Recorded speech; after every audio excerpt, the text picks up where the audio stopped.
नमस्कार।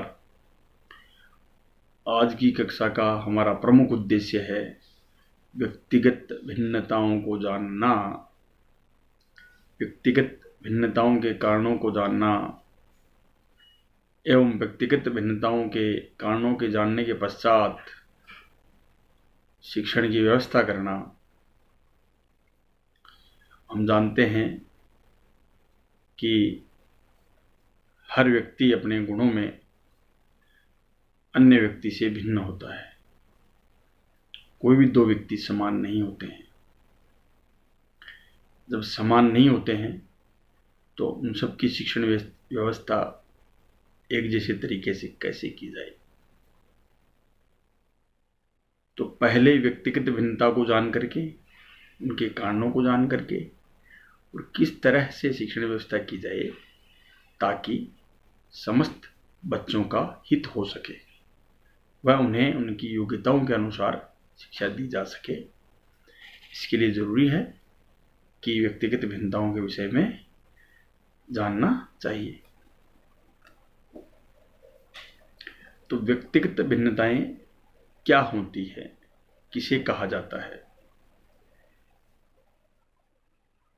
टायलर ने व्यक्तिगत भिन्नता को परिभाषित किया है। उन्होंने कहा है कि शरीर के रूप, रंग, आकार, कार्य, गति, बुद्धि, ज्ञान, उपलब्धि, रुचि, अभिरुचि आदि लक्षणों में पाई जाने वाली भिन्नता को व्यक्तिगत भिन्नता कहते हैं। व्यक्तिगत भिन्नता के भेद अथवा प्रकार,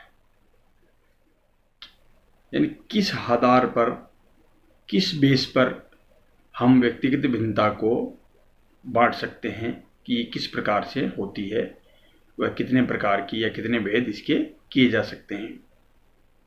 तो पहला जो विभेद एक बालक का दूसरे बालक से किया जा सकता है वह है उसके बुद्धि स्तर पर आधारित जो भिन्नता है उसमें किया जा सकता है। टर्मन ने 1916 में स्टैनफोर्ड विनय परीक्षण के समय बुद्धि लब्धि का अपना वर्गीकरण किया था। उसके अंदर उन्होंने एक सारणी तैयार की थी और बुद्धि लब्धि के आधार पर बुद्धि के प्रकार बताए थे या बालकों को श्रेणीकृत किया था, वर्गीकृत किया था। तो उसमें महामूर्ख से लेकर, इडियट से लेकर के और जीनियस तक उन्होंने वर्गीकरण किया। 140 से ऊपर वाले हैं वो प्रतिभाशाली कहलाते थे और 20 या 25 से जो कम थे उन्हें महामूर्ख कहा जाता था। तो उनका यह वर्गीकरण बुद्धि के ऊपर आधारित था। और जो दूसरी भिन्नता पाई जाती है वो शारीरिक विकास में भिन्नता पाई जाती है।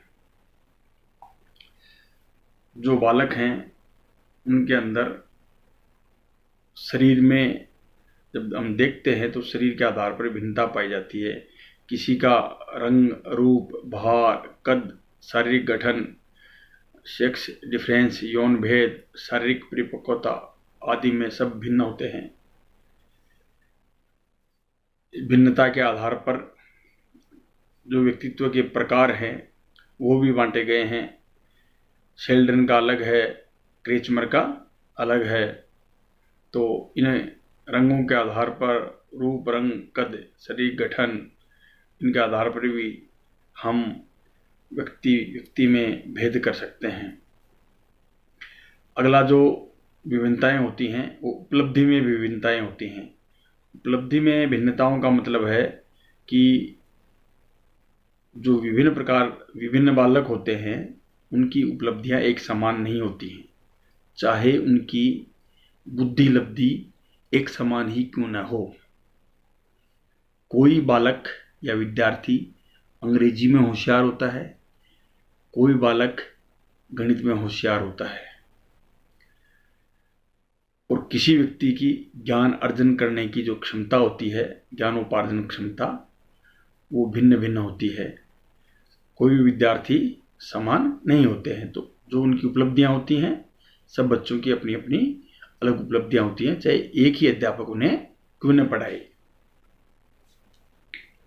बच्चों की अभिवृत्ति में भी भिन्नता होती है, उनका जो एटीट्यूड होता है वो सबका अलग अलग होता है। कोई विद्यार्थी किसी चीज़ को किस रूप में लेता है और कोई किसको किसी रूप में लेता है। तो हर चीज़ के प्रति, हर विषय के प्रति या हर समस्या के प्रति सभी की अपनी अपनी अभिवृत्ति है, अपना अपना दृष्टिकोण है। अगली जो व्यक्तिगत भेद पाया जाता है वो व्यक्तित्व संबंधी पाया जाता है। सभी व्यक्तियों का व्यक्तित्व अलग अलग होता है। किसी का बहिर्मुखी होता है तो किसी का व्यक्तित्व है वो अंतर्मुखी होता है। तो ये जो भिन्नता होती है ये व्यक्तित्व संबंधी भिन्नता भी होती है। आगे जो भिन्नता है वो गत्यात्मक योग्यताओं में भिन्नता। व्यक्ति की चीज़ों को जो करने की योग्यताएं हैं वो अलग अलग होती हैं, कामों को करने की योग्यताएं अलग अलग होती हैं। गत्यात्मक योग्यताओं का तात्पर्य जो उनका मोटर या डायनामिक है उनसे लिया जाता है। यानी किसी भी काम को कोई व्यक्ति कुशलतापूर्वक करता है और कोई व्यक्ति उसी काम को उतनी कुशलता या निपुणता के साथ नहीं करता है। तो इसमें इसके ये कहा जा सकता है कि उनमें गत्यात्मक योग्यताओं में भिन्नता है। अगली जो भिन्नता आती है वो लिंगगत जो विभिन्नता है उसके कारण से आती है। इसका मतलब होता है लड़के और जो लड़कियां हैं उनके अंदर जो क्षमताएं होती हैं, उनकी जो प्रकृति होती है वो अलग अलग होती हैं। पहले भी हम पढ़ चुके हैं कि लड़कियां स्वभाव से कोमल होती हैं और लड़के कठोर होते हैं। तो उनकी जो रुचियां होती हैं लड़के और लड़कियों की वो भी अलग होती हैं। तो लिंगगत विभिन्नता है वह भी एक कारण है भिन्नता का। वंशक्रम या राष्ट्र संबंधी विभिन्नताएं, जो किस परिवार से जन्मा है और किस देश, जाति, प्रजाति या स्थितियों का है उसका भी बहुत बड़ा प्रभाव है, उससे भी भिन्नता आती है। आगे जो भिन्नता है सामाजिक विभिन्नता, जो विभिन्न सामाजिक स्तरों के लोग हैं, आर्थिक, राजनीतिक, सामाजिक इन स्थितियों का व्यक्ति की जो व्यक्तित्व है उस पर असर पड़ता है और व्यक्ति इनके कारण से भी अलग अलग होते हैं। आगे है संवेगात्मक विभिन्नता। संवेगों के कम या अधिक पाए जाने पर भी व्यक्तियों में भिन्नता पाई जाती है। अलग अलग व्यक्ति अलग अलग प्रकार के संवेग रखते हैं। किसी में किसी संवेग की बहुतायतता और किसी में किसी संवेग की कमी। तो इस प्रकार से संवेगों में कमी या अधिकता, बहुलता के कारण से व्यक्तित्व के अंदर पृथकता या व्यक्ति व्यक्ति में भिन्नता पाई जाती है। रुचियों में विभिन्नता, रुचियां भी भिन्न भिन्न होती हैं। सभी बालकों की, सभी विद्यार्थियों की रुचियां अलग होती हैं। किसी की किसी विषय के अंदर ज़्यादा होती है व अन्य की दूसरे विषय में। कोई विज्ञान विषयों को अधिक रुचिपूर्ण ढंग से अध्ययन करता है, कोई वाणिज्य विषय को, कोई कला विषयों को। लड़के और लड़कियों की रुचि में भी प्राय अंतर देखने को मिलता है। लड़कियां होती हैं वो सौंदर्य, कला से संबंधित कार्यों में अधिक रुचि लेती हैं, जबकि लड़के तर्कशास्त्र, विज्ञान, गणित आदि विषयों में ज़्यादा रुचि लेते हैं।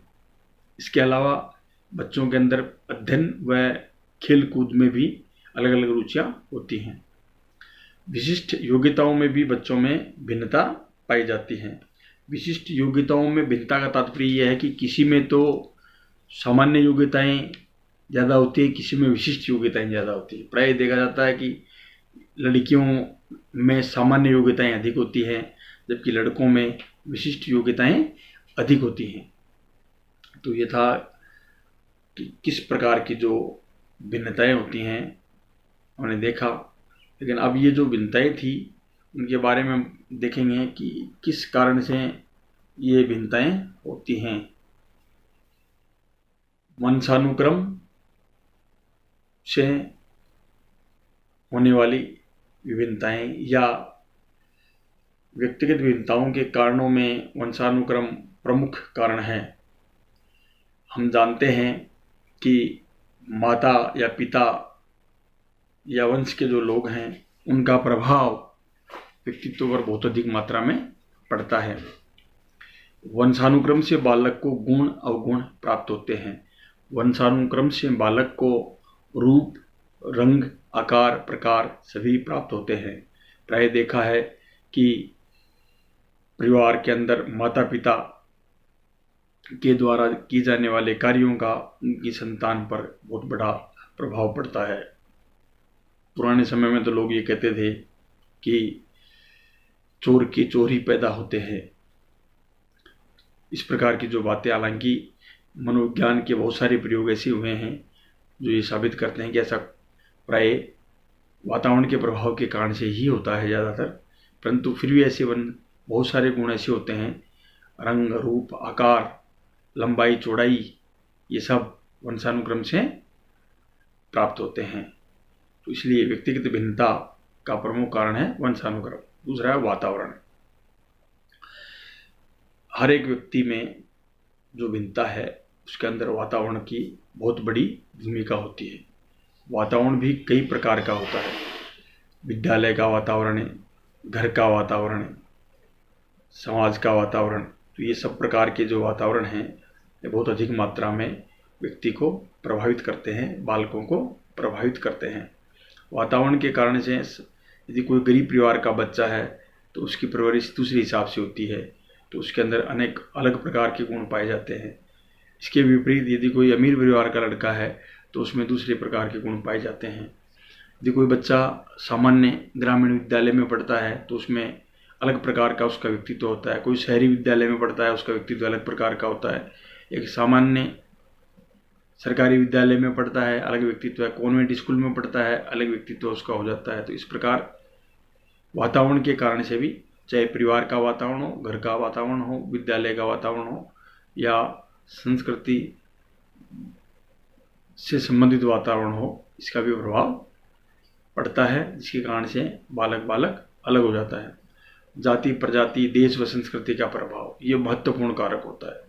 अलग अलग राष्ट्रों की अलग अलग संस्कृतियाँ होती हैं, अलग अलग धर्मों के लोगों की अलग अलग संस्कृतियाँ होती हैं। किसी धर्म के लोग तो बहुत ज़्यादा सहिष्णु होते हैं, किसी धर्म के लोग बहुत ज़्यादा कट्टर होते हैं। ये उनके सांस्कृतिक कारक है, वो निर्धारित करते हैं। ऐसा प्राय अनुसंधान सिद्ध करती हैं। तो विभिन्न प्रकार के जो क्षेत्र हैं, उनकी जो भौगोलिक स्थितियां हैं, उनका भी भिन्नताओं पर प्रभाव पड़ता है। देखा होगा पर्वतीय क्षेत्रों में रहने वाले लोग प्राय शारीरिक आकार प्रकार में जो समतलीय या मैदानी भागों में रहने वाले लोग हैं उनसे अलग प्रकार के वो होते हैं। तो ये चीज़ देखने को आती है। और इसी प्रकार से जो धर्म है, विभिन्न हिंदू, मुस्लिम, सिख, ईसाई, उनके जो लोग होते हैं, उनके जो धार्मिक जो उनकी मान्यताएं होती हैं, रीति रिवाज होते हैं, उनके कारण से उनके अंदर भेद देखने को मिलते हैं। आयु व बुद्धि, भिन्न भिन्न आयु में, अलग अलग आयु वर्ग में व्यक्तियों में या बालकों में भेद दिखाई देने लगते हैं। जो बालकों की उम्र बढ़ती जाती है, उनकी अवस्थाएं जो बदलती जाती हैं, तो उनके अंदर भेद उत्पन्न होते जाते हैं। तो ये चीज़ हम देखते हैं। आगे परिपक्वता भी व्यक्तिगत भेदों का कारण बनती है। जैसे जैसे बच्चे परिपक्व होते हैं, उनके सीखने की जो मात्रा है, सीखने की क्षमताएं हैं, वो भी बढ़ती जाती हैं। में कई बार होता है कि बालक है, वो कोई भी बालक है, जब तक नहीं सीख सकता है, जब तक वो उस चीज़ को सीखने के जितना परिपक्व नहीं हो जाता है। तो परिपक्वता एक ऐसी स्थिति है जिसमें व्यक्ति किसी कार्य को करने में स्वयं को सक्षम पाता है।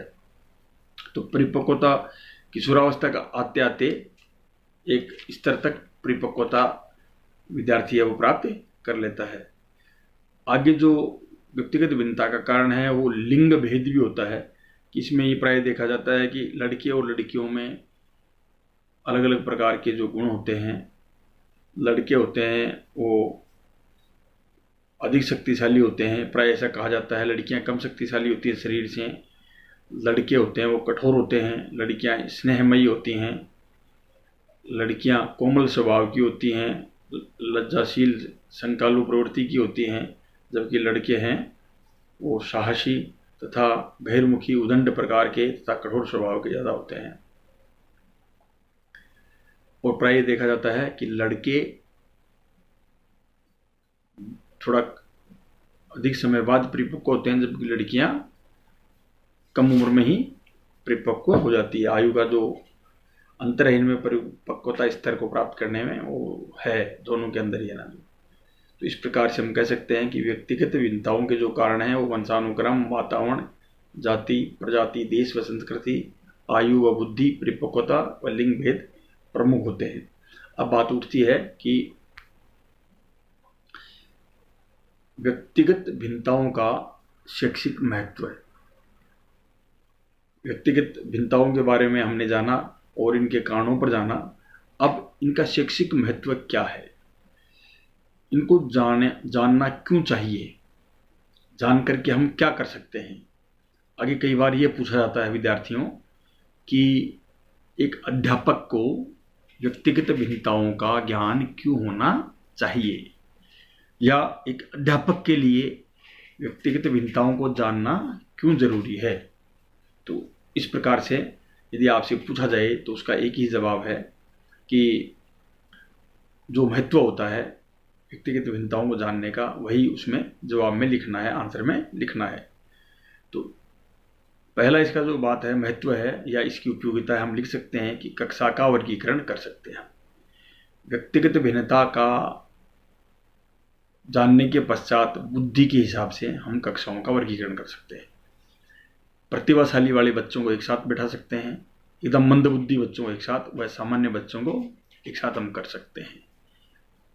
परंतु प्राय मनोवैज्ञानिक ये कहते हैं कि इस प्रकार का वर्गीकरण करना सही नहीं है, क्योंकि बच्चों में आपस के अंदर एक भावना उत्पन्न होती है सेपरेटिस्ट की, पृथकतावाद की, कि हम इनसे कमज़ोर हैं या ये ज़्यादा होशियार हैं या हम तो इसी बुद्धि वाले नहीं हैं। परंतु फिर भी कक्षाओं का डिवाइड करने में एक अध्यापक के मस्तिष्क में डिवाइडेशन हो जाता है कि अमुक बच्चा इस बुद्धि लब्धि का है या इस स्तर का है, ये पता लग जाता है। योग्यताओं के हिसाब से हम उसका श्रेणीक्रम कर लेते हैं, वर्गीकरण कर लेते हैं। तो व्यक्तिगत भिन्नताओं को जानने का शैक्षिक महत्व यही है कि कक्षाओं का वर्गीकरण किया जा सकता है। कक्षा का आकार, व्यक्तिगत भिन्नताओं को जानने के पश्चात यह भी बात सामने आती है कि कक्षाओं का आकार है वो अधिक बड़ा नहीं होना चाहिए।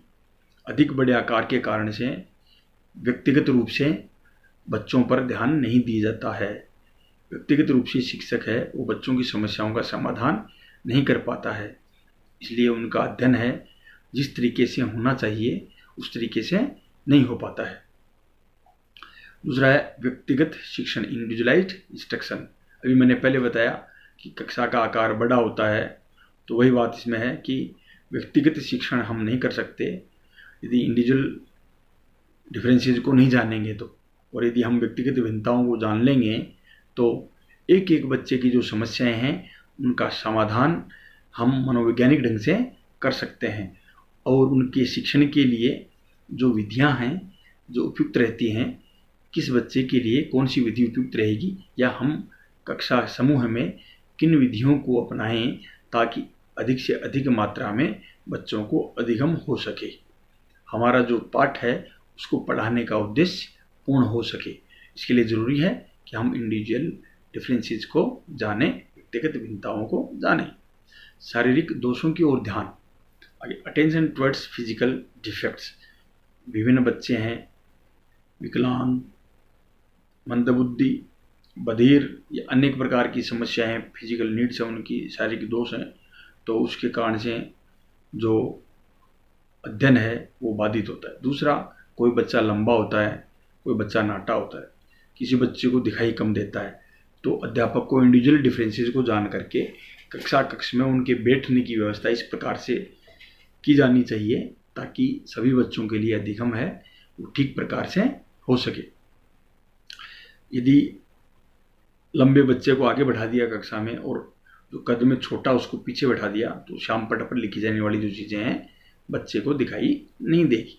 दूसरी ओर बात, किसी बच्चे को यदि कम सुनता है और उसको पीछे बैठा दिया तो भी उसको सुनाई नहीं देगा। यदि किसी को कम दिखता है पास से और उसको दूर बैठा, पास से कम दिखता है और पास बैठा दिया तो सही नहीं रहेगा। इसी प्रकार से किसी बच्चे को दूर से देखने पर तकलीफ हो रही है और उसको आपने कक्षा में पीछे बैठा दिया तो भी अधिगम सही ढंग से नहीं कर पाएगा वो। इसलिए ज़रूरी है कि शारीरिक दोषों की ओर ध्यान दे करके कक्षा कक्ष में बैठने की व्यवस्था, अन्य व्यवस्थाएं की जानी चाहिए। आगे, लिंग भेद के अनुसार शिक्षा।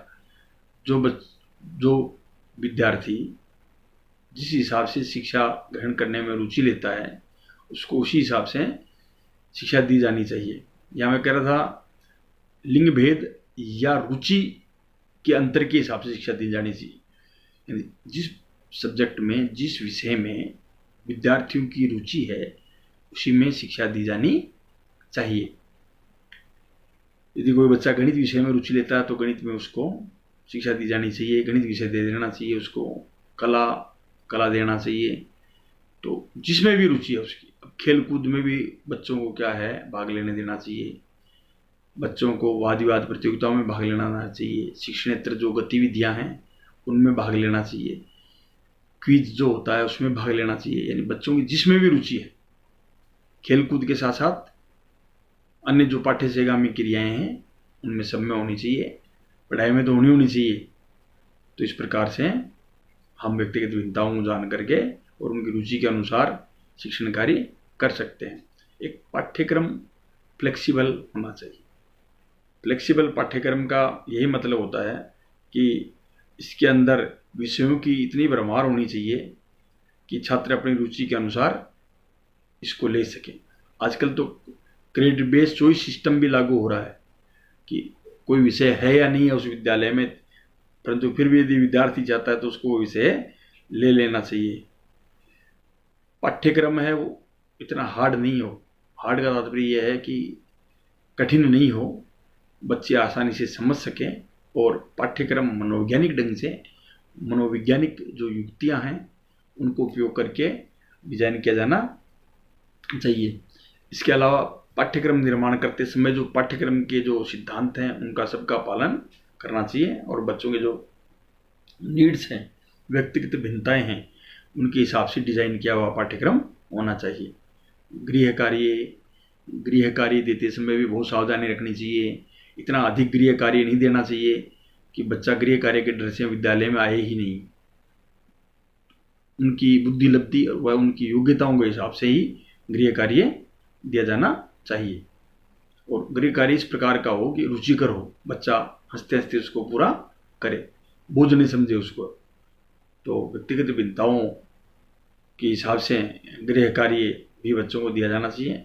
शिक्षण विधि पहले मैं बता चुका हूँ कि जो शिक्षण मेथड हैं, टीचिंग मेथड्स हैं, वो इस प्रकार के हों कि समझने में बच्चों को आसानी हो और जिस प्रकार के ऐसी विधियों का उपयोग टीचिंग में करना चाहिए, शिक्षण में करना चाहिए, ताकि सभी बच्चों को समझने में आसानी हो। सबका समायोजन होकर के एक सामूहिक क्लास में किया जाना चाहिए और जो बच्चे ज़्यादा होशियार हैं उनको देख करके और जो कार्य करने चाहिए वो टीचर को करना चाहिए और जो बच्चे पिछड़े हैं या कक्षा की कार्यवाही में ठीक ढंग से रुचि नहीं ले रहे हैं उनके हिसाब से भी समय समय पर विधियों में परिवर्तन करते रहना चाहिए। आगे निर्देशन और परामर्शन का कार्य भी करते रहना चाहिए। जो बच्चे पिछड़े हैं तो उनके अंदर उनके कारणों को जान करके, बच्चों की समस्याओं को जान करके उनका निर्देशन और परामर्शन का कार्य है वो अध्यापक कर सकता है। इस प्रकार से इंडिविजुअल जो डिफरेंसेज हैं उनको जानने के पश्चात विद्यार्थियों के कल्याण के लिए अध्यापक बहुत सारे कार्य कर सकता है और शिक्षण में सफलता प्राप्त कर सकता है। बहुत बहुत धन्यवाद आपको। आगे की कक्षा में अन्य विषय को लेकर के हम फिर उपस्थित होंगे।